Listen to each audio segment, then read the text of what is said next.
जून 2023 वो दिन मेरी जिंदगी का सबसे अंधेरा दिन था। उस दिन मेरी माँ दुनिया से चली गई। लोग कहते हैं वक्त हर जख्म भर देता है, मगर माँ की जुदाई का जख्म कभी नहीं भरता। माँ के जाने के बाद मुझे लगा था कि मेरे अपने मेरे साथ खड़े होंगे, लेकिन धीरे धीरे समझ आया कि माँ सिर्फ एक रिश्ता नहीं होती, वो पूरे घर को जोड़ कर रखने वाली डोर होती है। माँ के होते हुए घर में सब एक दूसरे का ख्याल रखते थे।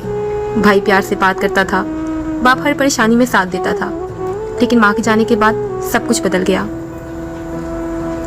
मैं एक बेटी थी, सोचा था कि अब्बू मेरी माँ और बाप दोनों बनेंगे, मगर उनके अपने दुख थे, वो खामोश हो गए। भाई अपनी दुनिया में मसरूफ हो गया। रिश्तेदार जो पहले हर बात पर घर आ जाते थे, धीरे धीरे दूर होते गए। जब तक माँ जिंदा होती है, बेटी को लगता है कि उसका एक घर है। माँ के जाने के बाद वही घर अजनबी लगने लगता है। कई रातों तक मैं माँ की तस्वीर को देखकर रोती रही। दिल करता था कि एक बार आवाज दूं और माँ कहते, बेटा फिक्र मत करो, मैं यही हूँ। लेकिन खामोशी के सिवा कुछ ना मिला।